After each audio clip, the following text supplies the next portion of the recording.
in collaboration with the Cyprus Mail. This is the Cyprus News Digest with Rosie Haralambous.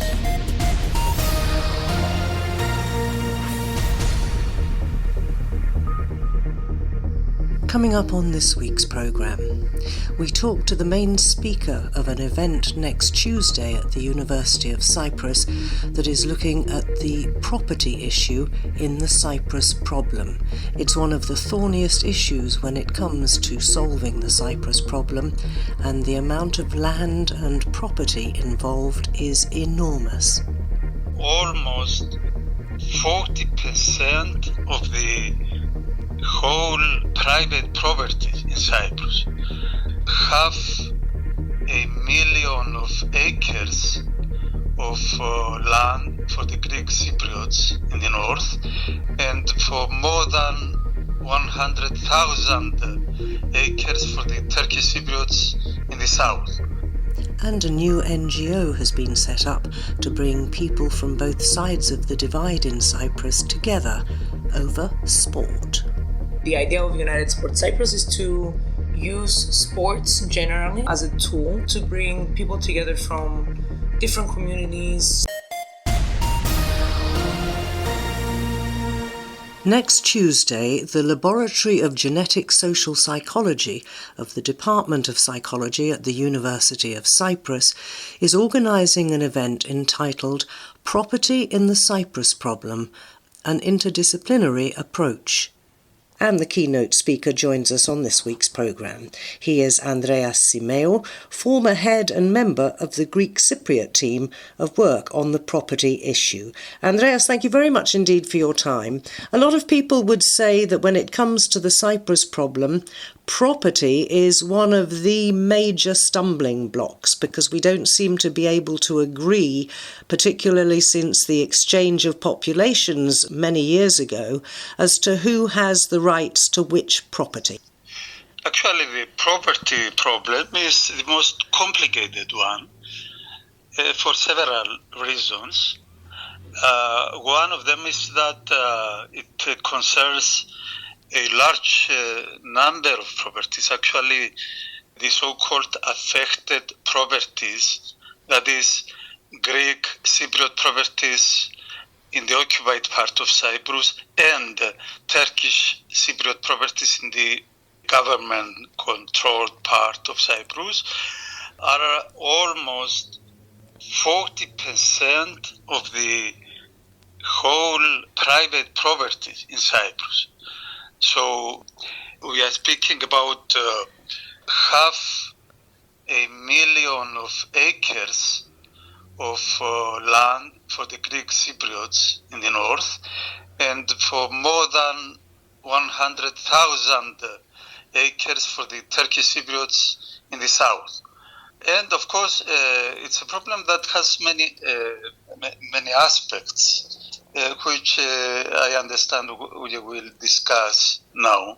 Yes, well, can I just ask you about the fact that there was something close to some sort of agreement a few years ago, wasn't there, about whether or not people should swap their properties, or whether or not if somebody else was living in their property they should go to the Commission in the North and claim it.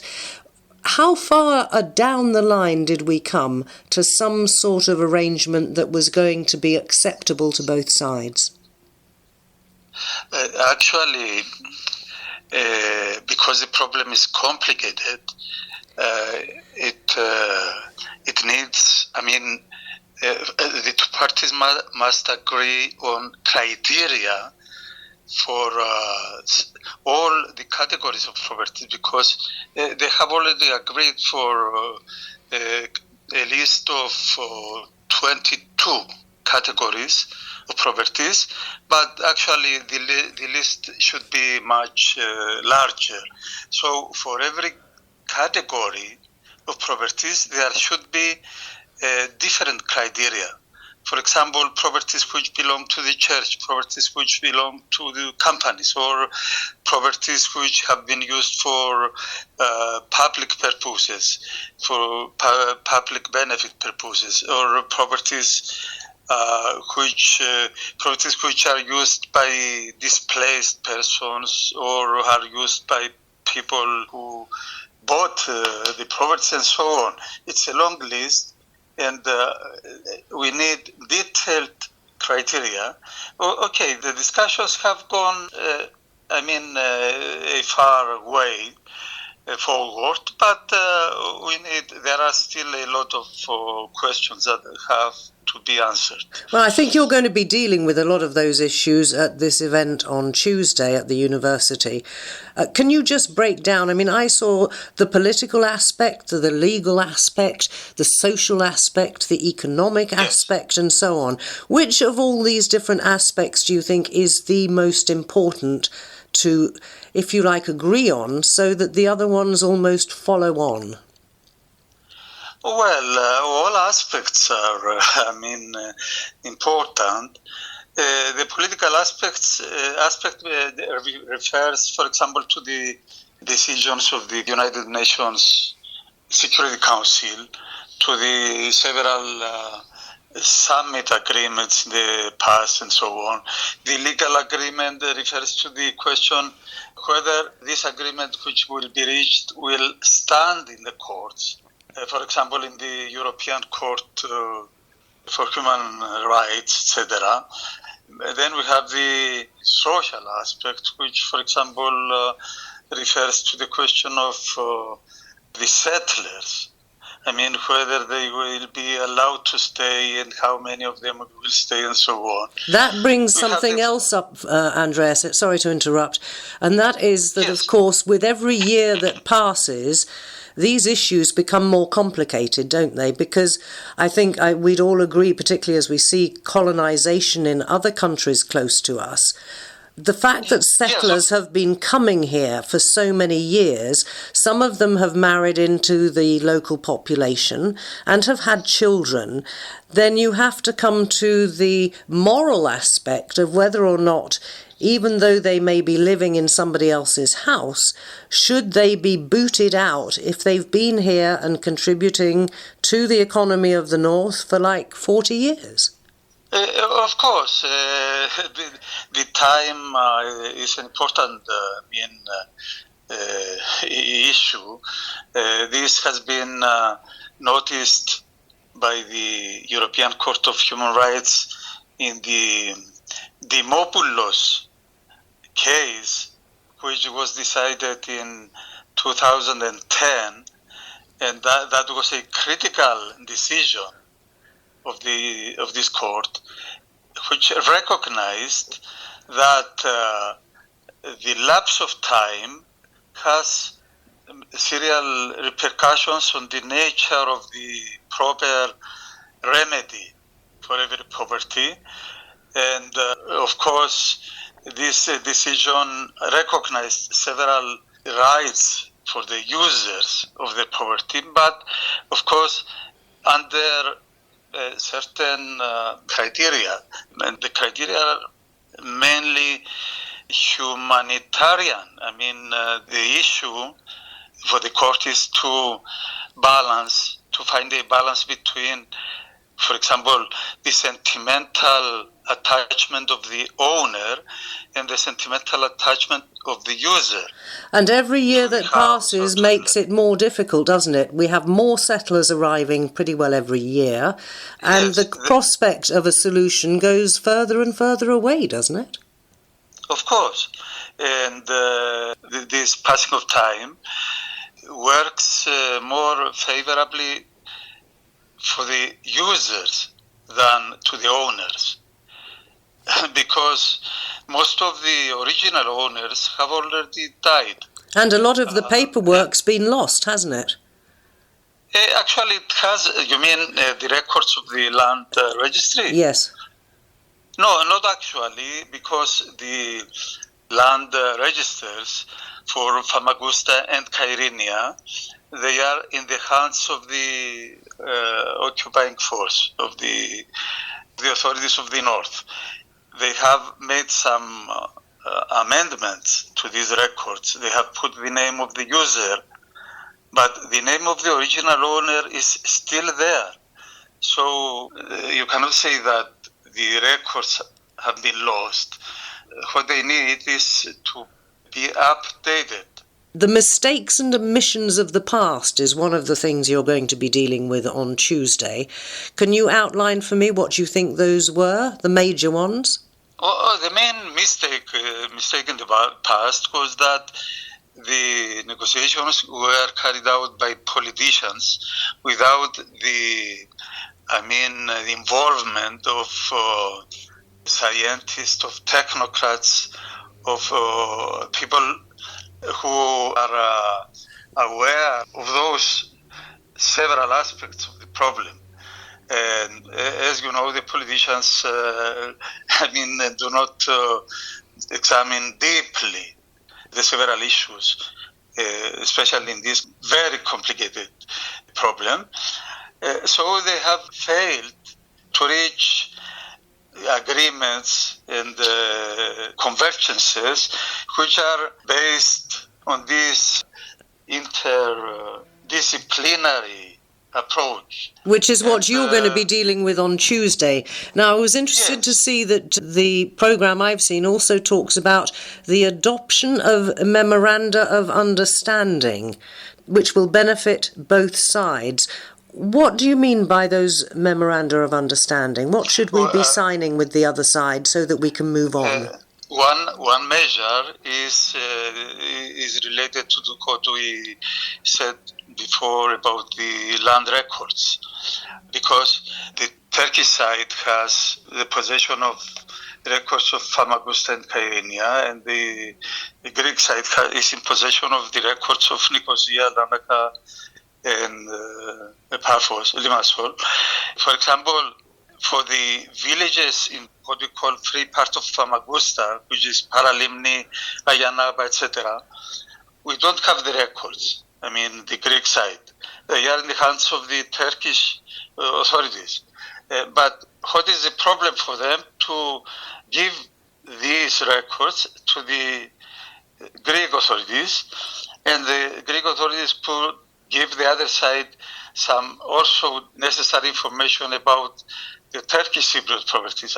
So this idea of exchanging information between the two sides will greatly assist the better understanding of the problem, will assist the updating of the several records, of preparing the ground for a property commission which will deal with this complicated problem after the solution of the Cyprus problem and so on. And I see it also says that all of this will be better preparation for the, I quote, eventual resumption of talks. Are you confident that that is going to happen? Well, hopefully. But the property issue is not a problem which concerns only the situation after the solution. It concerns also the everyday life of people. So we must take measures whether the talks are resumed or not. So you think we can do something even if talks don't resume? And yes, of course. I have several proposals, but as you understand, we would need a lot of hours to discuss all those details. Well, you've got quite a lot of time, I think, because it starts at 6:30 on Tuesday in the Anastasios Council building of the University of Cyprus. I presume, although you're an academic and so is Haris Psaltis, who'll be sort of talking about the whole thing afterwards and taking questions, is this aimed at anybody at all who is interested in this issue? You don't have to be an academic, do you? Well, the event is open to all participants. I hope that some politicians will attend the event because these ideas are mainly addressed to them, to the people who are going to take the decisions. But I'm sure there'll be a lot of people who do have property in the occupied areas who'll be very interested to hear what you're planning and what you're suggesting as well. So, thank you very much indeed. Andreas Simeou, former head and member of the Greek Cypriot team working on the property aspect of the Cyprus problem. Join him at the University of Cyprus Tuesday, that's the 17th of October at 6:30 in the main building. Andreas, many thanks for your time. This is the Cyprus News Digest with Rosie Haralambous. The biggest achievement of Crime Stoppers has been the ability of the public to be able to give information about crime anonymously. There's no way I could have kept prostituting without the drugs. There's no way I could have had my body used like a public toilet, because that's actually what prostitution is. And then the fourth series I started 3 days after I'd won the Oscar, so the whole of the Monarch of the Glen experience was all interplatted with the Gosford Park Oscar experience. I was working with Ronnie James Dio, and David was going to reform Whitesnake in 2003. Cyprus was chosen because Cyprus is a stable, peaceful and secure place. We have to really look closely. What are we doing with children? What are we doing with adolescents? And what are we doing with adults that can help them move into a more literate situation? The ones that I'm proudest of are the ones that were true discoveries, where we found something we didn't know existed.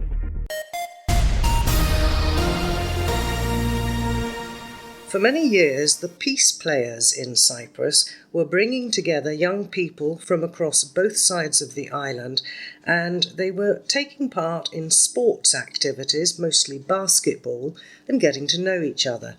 It was hugely successful, so a lot of people were very upset when peace players actually folded on the island. I think they still go on in some other countries, but not any longer in Cyprus. What to do? Well, my next guest founded United Sports Cyprus, which I think is pretty much along the same sort of lines, but all over the island. She is Stephanie Nigola, and she joins us now.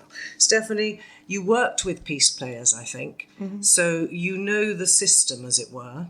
And how many youngsters took part in that programme? It was going for many years. Since 2006 that the organization was founded and started in Cyprus, we had more than 6,000 kids engaged. That was throughout the years that we were active on the island.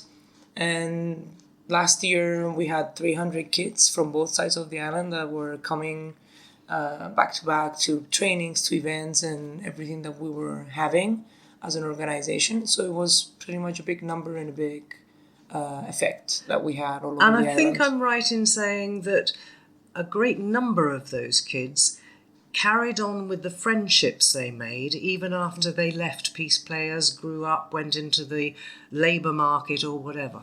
That's true. We did have a lot of kids. We still have a lot of kids that graduated through the program, and they were able to kind of continue the friendships and build up those friendships and keep having those friendships throughout the years. From both sides of the island, from south, from north. It was an entire friendship that was a nice family that was created throughout the years. And that's so important. People who are not familiar with the situation in Cyprus often wonder why these things exist. But the fact of the matter is that ever since 1974, even for some kids before then, there hasn't been a mixing of the Turkish Cypriot population with the Greek Cypriot population. They're all Cypriots after all, aren't they? Yeah. And it's a big part of why we need these programs on the island as well. It's because we need to still have that continuous mixing and bringing people together and kind of, because now it's normalized. So we need to kind of like bring it back to reality. Like we need to still doing these things because people are used to the divide. So what do you do in order to kind of break down those barriers and kind of keep going that interaction between youth, adults, all generations basically throughout the island? So you're facilitating really people to get together, but to do it with sport or education. I think it's not just sport, is it? Your new United Sports Cyprus does other things, Zumba, and tell me more. Those were part of, the idea of United Sports Cyprus is to use sports generally as a tool to bring people together from different communities, south, north, other minority groups as well on the island, immigrants, asylum seekers, people that have limited resources. Because also our system in Cyprus is not so pro in having people with no nationalities or not actually having the passport or the Cypriot identity to be able to participate in a more ongoing and national leagues. So what do you do? And that was basically the main idea of, yes, I want to continue creating opportunities for youth from peace players as well, but also keep going other things and target the gaps in the sports market on the island. And the idea is using different sports, different activities, partnering with different NGOs and other organizations that kind of do similar work in order to provide people and youth this opportunity. The Zumba and the cycling and the basketball stuff that we have done was part of the Be Active European Sports Week. And it was sort of like a small launch of the organization as well. We had, I think, around 30 people participating in all three activities, which was quite nice. And it was kind of like a starting point. We have already started programming with our youth and some of our basketball teams that we had. And it's a slow process, but it's getting there slowly, I think. It's building up and it's going to have like a nice flow, I think, by the end of the year. Now, I see that your programming is going to include Larnaca and Limassol. I think I'm right in saying that Peace Players was mostly Nicosia-based. Yeah. Larnaca, we used to have with Peace Players some teams in Larnaca, but now the idea is to kind of like, regenerate it again. And Limassol as well. Limassol, we partnered with Katerina Pilarushka Foundation, and now it's kind of on hold as well. So the idea is to start that up again and have Ukrainian kids from the Study UA school that they're in Limassol as well, and kind of integrate them within the community. So bring them and have practices with them, sports activities, and bring kids from the school that they're also practicing in Limassol. So merge them together. So how do you integrate and bring them back and kind of so they can feel welcomed and not be outsiders, basically. How are you going to fund this? Because Peace Players sort of ran out of money, didn't they, to do this in Cyprus? So how are you filling that gap? How are you going to keep this going? Yeah, with Peace Players, it was hard not having the budget, I think, to kind of constrain the program yearly. The idea now is we're having, unfortunately, or fortunately, it's either way how you can see it, but the practices and stuff, we're charging the kids a monthly fee in order to kind of cover the costs of the coaches and the practices and the court expenses and all of that. But big part of the bicommunal activities, we're partnering with AHDR. So with AHDR, we're doing a lot of the bicommunal stuff, which they're having their funding and it's covered. So there's not extra charges or anything extra that the kids will have to kind of pay. Let me just say that for people who don't know what AHDR is, it's the Association for Historical Dialogue and Research. Yes, okay. Correct. And they're doing a lot of peace education, and we have been partnering with them for years.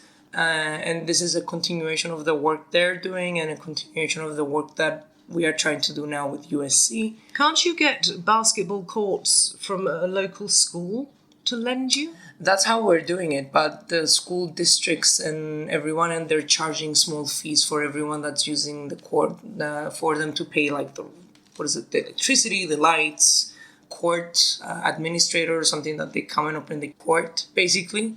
So they also have like fees that they need to kind of cover, expenses that they need to cover. Everybody that's using courts around Cyprus, unfortunately, they have to pay like a small rental fee. It's not much, but it's something that kind of affects the budget that you have throughout the year. And do you have a budget? I mean, where does the money come from? I'm sure that the kids' pin money to play doesn't cover everything. No. I mean, this is just a starting point now, and slowly, we have applied for an extra fund with another partner of ours, so we're waiting, fingers crossed, in November to hear back from them for football activities.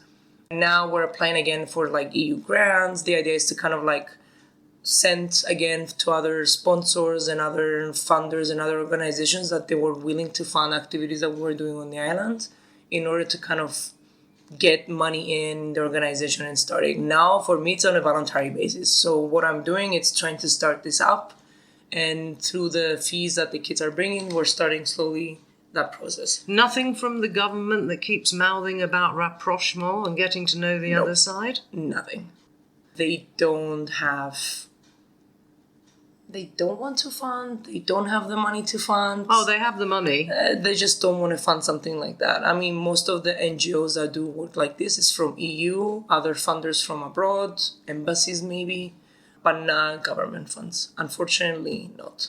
So how can people find out more and get in touch? Because you have a Rising Stars program as well for real young kids. Yes, we're starting that in November.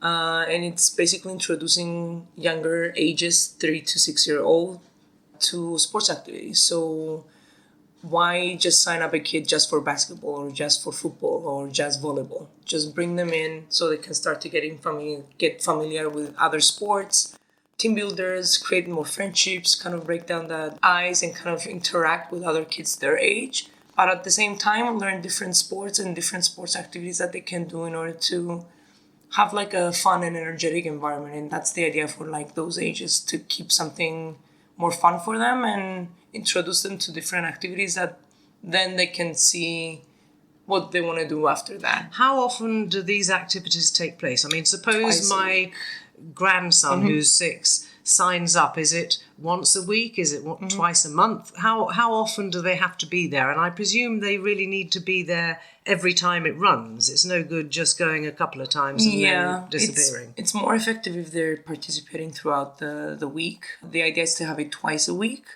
And the gym that we're actually using for this is the Engomi Gymnasium. And we're starting them in November. And that's the idea of like bringing them together twice a week, not once a week. For how long? Until the end of the year. So each week, each session is how long? It's like an hour. You can't keep them more than an hour. It's too much for them. But yeah, that's the idea of like within that hour, how do you bring these kids together to play together, have nice fun activities, but at the same time, eye coordination and hand coordination skills in order to kind of develop themselves in the sport, get to know the sports, and have fun. So where can people find out more? You can find us on Facebook, Instagram, YouTube. Our website is still on the process of being built, and the name is United Sports Cyprus in all platforms. And you can find a lot of info there. It's an ongoing process of like building up more social media and all of that. But you can find our contact info through that. And you can communicate with us through that as well. Our emails are on there as well. Everything is online. That is Stephanie Nigola telling us about United Sports Cyprus, whose goal is to unify and educate communities through sports. Keep up to date with events in Cyprus and around the world with the Cyprus News Digest. Other news this week has, unsurprisingly, been taken up mostly with the conflagration in Israel and Palestine. Many Israelis have come to Cyprus to escape Israel at the moment, while many others are transiting through the island to get back to Israel. So many have come for a temporary stay that hotels, particularly in the Larnaca area and east of the island, are overflowing. Of course, the people whose lives are seriously in danger are in Gaza, and they can't get out.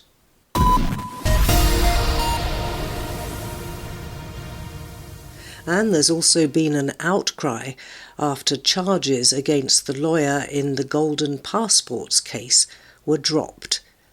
The whole thing has been carrying on for so long, I don't think anybody really expected for much to come of it. However, the dropping of the case against Andreas Pitagis, who was the lawyer famously who said, "Of course, this is Cyprus," when asked if he could change a client's name for a passport, he's off the hook, and people are now wondering whether the other defendants will also get off scot-free.